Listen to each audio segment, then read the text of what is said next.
Hello coders, நம்ம இந்த வீடியோவில் ரியாக்ட் நேட்டிவ்ல இருக்க டச்சபிள் காம்பனன்ட்ஸ் பற்றி எக்ஸ்ப்ளோர் பண்ணலாம். இந்த கான்செப்ட் எக்ஸ்ப்ளோர் பண்ணுறதுக்கு நம்ம ப்ரீவியஸாக ஃப்ளாட் லிஸ்ட் யூஸ் பண்ண அதே கோட் வந்து யூஸ் பண்ணுறேன். ஸோ இதில் நம்ம ஸ்க்ரால் வியூ கமெண்ட் பண்ணியிருக்கோம், இதை ரிமூவ் பண்ணிடுறேன். ஓகே, ஸோ இப்போ பார்த்தீங்கன்னா நம்ம ஃப்ளாட் லிஸ்ட் வந்து ஜென்ரேட் பண்ணியிருக்கோம். ஆனால் ஃப்ளாட் லிஸ்ட்டில் வந்து எந்த இன்ட்ராக்ஷனுமே பண்ண முடியாது. இப்போ நீங்கள் டச் பண்ணிங்கன்னா, ஏன்னா நம்ம வெறும் டெக்ஸ்ட் காம்பவுண்ட் தான் ஆட் பண்ணியிருக்கோம். ஸோ இதில் இப்போ எந்த இன்ட்ராக்ஷனுமே நடக்காது. இதே இது நேட்டிவ்ல ஒரு டேபிள் வியூ, இப்போ iOSனா டேபிள் வியூ யூஸ் பண்ணுவோம், ஆண்ட்ராய்ட்னா ரீசைக்கிளர் வியூ இருக்கு, இது வந்து யூஸ் பண்ணுவோம். இப்போ அதில் ஒரு டேபிள் வியூவோ இல்லை ஒரு ரீசைக்கிளர் வியூவோ ஜென்ரேட் பண்ணியிருந்தீங்கன்னா இந்த எலமெண்ட்ஸ் எல்லாமே வந்து ரொம்ப இன்ட்ராக்டபுளாக இருக்கும். இதில் நம்ம மற்ற ஃபங்க்ஷனாலிட்டிஸ் வந்து ஆட் பண்ண முடியும். பட் இப்போதைக்கு ஃப்ளாட் லிஸ்ட் பார்த்தீங்கன்னா நம்ம டெக்ஸ்ட் வியூ தான் வந்து ஆட் பண்ணியிருக்கோம். ஸோ கம்ப்ளீட்லி இதில் வந்து எந்த இன்ட்ராக்ஷனும் கிடையாது. ஸோ இந்த இன்ட்ராக்ஷன் இனிஷியேட் பண்ணுறதுக்கு தான் வந்து நம்ம ரியாக்ட் நேட்டிவ்ல டச்சபிள் காம்பனன்ட்ஸ் வந்து நிறைய இருக்கு. ஸோ அதில் ஃபர்ஸ்ட் நம்ம பார்க்குறது டச்சபிள் ஒபாசிட்டி வந்து பார்க்கலாம். இப்போ இந்த டச்சபிள் ஒபாசிட்டி, இப்போ இந்த டெக்ஸ்ட் நம்ம ரெண்டர் பண்ணுற இந்த டெக்ஸ்ட்டை வந்து நான் டச்சபிள் ஒபாசிட்டின்ற காம்பனன்ட்குள்ளே ரேப் பண்ணுறேன். ஸோ டச்சபிள் ஒபாசிட்டி, இப்போ நீங்கள் பார்த்தீங்கன்னா இதுலேயே நிறைய ஃப்ளேவர்ஸ் இருக்குது. டச்சபிள் ஒபாசிட்டி, அதில் பார்த்தீங்கன்னா touchable opacity base, opacity component, இந்த மாதிரி நிறைய இருக்குது. ஸோ நம்ம பேஸ் காம்பனண்ட்டாக இருக்க டச்சபிள் ஒபாசிட்டி வந்து ஆட் பண்ணுறோம். ஆட் பண்ணிவிட்டு இந்த டெக்ஸ்ட்டை வந்து இதுக்குள்ளே ரேப் பண்ணுறேன். ஸோ அஸ் நம்ம ரேப் பண்ண உடனே நீங்கள் ரெஃப்ரெஷ் ஆகுது. ரெஃப்ரெஷ் ஆன உடனே பார்த்தீங்கன்னா இப்போ வந்து நம்ம ஒரு ஃபீட்பேக் வந்து கிடைக்குது. நம்ம டச் பண்ணுறோம் அந்த இதை அப்படின்னு சொல்லிட்டு ஒபாசிட்டி சேஞ்ச் வந்து இருக்குது. ஸோ பார்த்தீங்கன்னா நம்ம டச் பண்ண முடியுது ஒவ்வொரு காம்பனன்ட்ஸையும். ஸோ இப்போ நம்ம என்ன பண்ணலாம்னா இந்த டச், இந்த இன்ட்ராக்ஷனை வந்து டெலீட் இன்ட்ராக்ஷனை வந்து வச்சுக்கலாம். அதாவது இந்த எலமெண்ட்டை வந்து டச் பண்ணுறப்போ இந்த எலமெண்ட்டை வந்து ரிமூவ் பண்ணுற மாதிரி நம்ம கோட் பண்ணலாம். ஸோ ஃபர்ஸ்ட் இப்போ டச்சபிள் ஒபாசிட்டி ஆட் பண்ணியிருக்கோம், அதுக்கு வந்து ஹேண்ட்லர் வந்து ஆட் பண்ணணும். எப்படி நம்ம பட்டன்ஸ்க்கு வந்து ஹேண்ட்லர் இருக்குமோ அதே மாதிரி இதுக்கு ஆன் ப்ரெஸ் வந்து ஆட் பண்ணணும். இப்போ ஆன் ப்ரெஸ்ல நான் ஹேண்டில் ப்ரெஸ் அப்படின்னு ஆட் பண்ணுறேன்.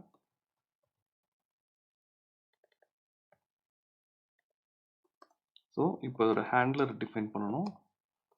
ஹேண்டில் ப்ரெஸ், ஹேண்டில் ப்ரெஸ்ஸில் ஃபர்ஸ்ட் நான் வந்து console.log மட்டும் ஆட் பண்ணுறேன். இது எப்படி ஒர்க் ஆகுதுன்னு பார்ப்போம். நெக்ஸ்ட் வந்து ஃபங்க்ஷனாலிட்டி ஆட் பண்ணலாம். இப்போ ஓகே, ரெஃப்ரெஷ் ஆயிடுச்சு. இப்போ நம்ம எக்ஸ்பெக்டேஷன் என்ன, இதை டச் பண்ண உடனே நமக்கு அந்த விஷுவல் ஃபீட்பேக் கிடைக்குது. அதே மாதிரி நமக்கு ஹேண்டில் ப்ரெஸ்னு வந்து கன்சோலில் லாக் ஆகணும். இப்போ பார்த்தீங்கன்னா ஹேண்டில் ப்ரெஸ்னு வந்து லாக் ஆயிருக்கு நம்ம ஒவ்வொரு தடவை டச் பண்ணுறப்பையும். ஸோ இப்போ நமக்கு ஆன் ப்ரெஸ் ஹேண்ட்லர் வந்து ஒர்க் ஆகுது. ஹேண்டில் ப்ரெஸ் இருக்குது. ஸோ நம்ம ஸ்டேட்டை வந்து சேஞ்ச் பண்ணணும். ஸ்டேட் சேஞ்ச் பண்ணால் நம்ம எக்ஸ்பெக்டட் பிஹேவியர் வந்து அச்சீவ் பண்ணலாம். ஸோ ஸ்டேட்டை வந்து எப்பயுமே டேரெக்டாக, இப்போ மந்த்ஸ் இருக்குது, மந்த்ஸை டேரெக்டாக சேஞ்ச் பண்ண முடியாது. செட் மந்த்ஸ் வழியாக தான், இதுக்கான செட்டர் வழியாக தான் சேஞ்ச் பண்ணணும். ஸோ நான் இப்போ வந்து செட் மந்த்ஸ் வந்து எடுத்துக்கிறேன். இப்போ செட் மந்த்ஸில் இப்போ பார்த்தீங்கன்னா நம்ம இப்போ என்ன பண்ணணும், இருக்க இந்த லிஸ்ட்டை எடுத்து நம்ம அதை வந்து ஐட்ரேட் பண்ணி எந்த எலமெண்ட்டை வந்து நம்ம ரிமூவ் பண்ணணுமோ அதை வந்து ரிமூவ் பண்ணணும். ரிமூவ் பண்ணுறதுக்கு நம்ம எப்பயுமே ரியாக்டில் வந்து ஃபில்டர் தான் வந்து யூஸ் பண்ணுவோம். ஃபில்டர் மூலமாக தான் ரிமூவ் பண்ணுவோம். ஸோ அதை வந்து இப்போ இம்ப்ளிமெண்ட் பண்ணலாம். செட் மந்த்ஸ் இருக்குது, நான் இதை வந்து ப்ரீவியஸ் மந்த்ஸ், நம்ம ப்ரீவியஸ் ஸ்டேட் எடுத்துக்கலாம். ஸோ ப்ரீவியஸ் மந்த்ஸ் அப்படின்னு வச்சுருக்கேன். வச்சுட்டு இப்போ இந்த ப்ரீவியஸ் மந்த் ஸ்டேட் எடுத்து நம்ம என்ன பண்ண போகிறோம், அதை ஃபில்டர் பண்ண போகிறோம். ஸோ ஃபில்டர் பண்ணுறதுக்கு முன்னாடி நமக்கு என்னென்னா இங்கே பாஸ் ஆகணும். இப்போதைக்கு நம்ம ஹேண்டில் ப்ரெஸ்க்கு எதுவுமே பாஸ் பண்ணல. நம்ம அதுக்கு பதிலாக அந்த ஐட்டம் வந்து பாஸ் பண்ணலாம். ஸோ இதை ஆரோ ஃபங்க்ஷனாக மாற்றிக்கிறேன். மாற்றிட்டு இங்கே வந்து நம்ம எதை வந்து டேப் பண்ணுறாங்களோ அந்த ஐட்டம் வந்து இந்த ஹேண்டில் ப்ரெஸ் ஃபங்க்ஷனுக்கு வந்து பாஸ் பண்ணலாம். ஸோ இங்கேயும் அதை ரிசீவ் பண்ணிக்கிறேன் ஐட்டமை. இப்போ பெராம்ஸாக வந்து நமக்கு ஐட்டம் வந்து வந்துருச்சு. இப்போ நம்ம ஃபில்டர் பண்ண போகிறோம். ஸோ நம்ம ஐட்ரேட் ஆகும்போது ஒவ்வொரு மந்த்தாக வந்து நம்ம ஐட்ரேட் பண்ணுவோம். ஐட்ரேட் பண்ணிட்டு ரிட்டர்ன் போட்டுக்கிறேன். ஸோ ரிட்டர்னில் பார்த்தீங்கன்னா இப்போது மந்த் டாட் ஐடி இருக்குது. ஸோ இந்த மந்தில் இருக்க ஐடியும் நம்ம பெராமில் இருக்க ஐடியும் ஈக்குவலாக இருக்கக்கூடாது. ஏன்னா ஈக்குவலாக இருக்க ஐட்டம் மட்டும் நம்ம ரிமூவ் பண்ணிவிடுவோம். ஸோ அதனால நாட் ஈக்குவலன்ட் கொடுத்தா அந்த ஐட்டம் மட்டும் ஃபால்ஸாக வந்து ரிட்டர்ன் ஆகும். மற்ற எல்லா ஐட்டமும் ட்ரூவாக ரிட்டர்ன் ஆகிட்டு நமக்கு இங்கே வந்துடும். ஓகே, ஸோ இப்போ பார்க்கலாம். ஓகே, ஸ்க்ரீன் ரெஃப்ரெஷ் ஆயிடுச்சு. நான் டிசம்பர் கிளிக் பண்ணுறேன். பார்த்தீங்கன்னா அதை வந்து ரிமூவ் பண்ணிட்டோம். மே கிளிக் பண்ணுறேன், ரிமூவ் ஆயிடுச்சு. ஏப்ரல் கிளிக் பண்ணும்போது ஸோ இப்போ வந்து என்னன்னா நம்ம டச்சபிள் காம்போனன்ட் வந்து இஸ் ஈக்குவல் டு பட்டன் தான். அந்த ஃபங்க்ஷனாலிட்டி வந்து இப்போ நம்ம டெக்ஸ்ட்டுக்கு வந்து ஆட் பண்ணியிருக்கோம். ஸோ டேப் அதை ஆட் பண்ணும்போது நமக்கு என்ன ஆகும்னா டச்சபிள் ஈவெண்ட்டை வந்து அது ரிசீவ் பண்ணும். டச்சபிள் ஈவெண்ட் ரிசீவ் பண்ணுறதுல நம்ம வந்து ஒரு ஹேண்ட்லர் ஆட் பண்ணிவிட்டு நம்ம எதை டச் பண்ணுறாங்களோ அதை மட்டும் ரிமூவ் பண்ணுற மாதிரி கோட் வந்து பண்ணியிருக்கோம். ஓகே, இப்போ இதை டச் பண்ண வந்து ரிமூவ் ஆகும். இப்போ திரும்ப நமக்கு எல்லா ஐட்டம்ஸும் வேணும்னா நம்ம கன்சோலில் போயிட்டு ஆர் கொடுத்தீங்கன்னா ஆப் வந்து திரும்ப ரீலோட் ஆகும். ஓகே, ஸோ இப்போ டச்சபிள் காம்போனன்ட் வந்து பார்த்துருக்கோம். இப்போ நம்ம பார்த்துருக்குது டச்சபிள் ஒபாசிட்டி. இதே மாதிரி டச்சபிள் ஹைலைட்னு ஒரு காம்போனன்ட் இருக்கு. ஸோ ஃபங்க்ஷனாலிட்டி வைஸ் எல்லாமே சேம் தான். என்ன ஒரு டிஃப்ரென்ஸ் அப்படின்னா இப்போ நம்ம இங்கே டச் பண்ணுறப்போ அது வந்து என்ன சொல்கிறது ஃபேட் ஆகுதுல்ல, நம்ம நம்ம எந்த ஐட்டம் டச் பண்ணியிருக்கோன்னு. அதுக்கு பதிலாக அது வந்து நல்லா ஷோ அப் ஆச்சுன்னா அது வந்து டச்சபிள் ஹைலைட். மற்றபடி ஃபங்க்ஷனாலிட்டிஸ் எல்லாமே சேம் தான். இப்போ நான் அப்படியே அதை ரீப்ளேஸ் பண்ணாலும் அது ஒர்க் ஆகும். இப்போ நான் இதை மட்டும் மாத்துறேன், டச்சபிள் ஹைலைட் அப்படின்னு சொல்லிட்டு.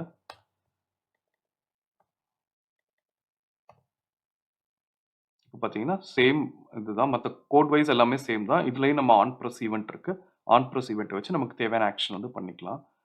ஸோ இப்போ நீங்கள் பார்க்குறது வந்து இப்போ பார்த்தீங்கன்னா நமக்கு பின்னாடி ஒரு பிளாக் கலரில் ஒரு ஸ்க்ரீன், அது வந்து மார்ஜின் கொடுத்தா அந்த மாதிரி வரும்.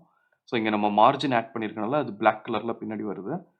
இதை ரிசால்வ் பண்ணுறதுக்கு நம்ம என்ன பண்ணலாம்னா அண்டர்லே கலர் டிரான்ஸ்பரண்ட் கொடுக்கலாம். அண்டர்லே கலர்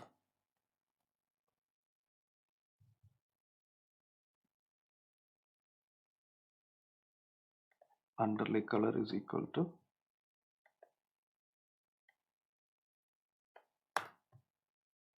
இப்போ இதுக்கு நம்ம underlay color ஆட் பண்ணலாம். அது ஆட் பண்ணுறேன். underlay color is equal to transparent அப்படின்னு செட் பண்ணுறேன். இப்போ நமக்கு அந்த blackish இது வந்து வராது. அது மார்ஜின் யூஸ் பண்ணால் ஜென்ரலாக இந்த காம்பனண்ட்டில் வந்து அந்த ஃபீல் இருக்கும். ஓகே, ஸோ இப்போ வந்து பார்த்தீங்கன்னா அதே மாதிரி தான் டச்சபிள் ஒபாசிட்டியும் டச்சபிள் ஹைலைட்டும் அதே மாதிரி சிமிலர் ஃபங்க்ஷனாலிட்டி தான். பட் அந்த விஷுவலாக நமக்கு கிடைக்கிற ஃபீட்பேக் வந்து டிஃப்ரெண்ட்டாக இருக்கும். இதுலேயும் இன்னும் நிறைய ஃப்ளேவர்ஸ் இருக்குது. டச்சபிள் வித்தவுட் ஃபீட்பேக், நம்ம ரெக்குவயர்மெண்ட்க்கு ஏற்ற மாதிரி நம்ம தேவையான டச்சபிள் காம்பனண்ட் வந்து ஆட் பண்ணிக்கலாம். இப்போ நான் அஃபிஷியல் டாக் ஓப்பன் பண்ணுறேன். ஸோ இதில் பார்த்தீங்கன்னா டச்சபிள் ஹைலைட் வந்து செலக்ட் பண்ணியிருக்கேன். இதில் பார்த்தீங்கன்னா இன்னும் நிறைய ப்ராப்ஸ் வந்து இருக்குது. டிஃபால்ட் ப்ராப்ஸ், ஒபாசிட்டி வந்து செட் பண்ணலாம், எவ்வளோ தூரம் வந்து அந்த ஒபாசிட்டி வந்து சேஞ்ச் ஆகணும் அப்படின்னு சொல்லிட்டு.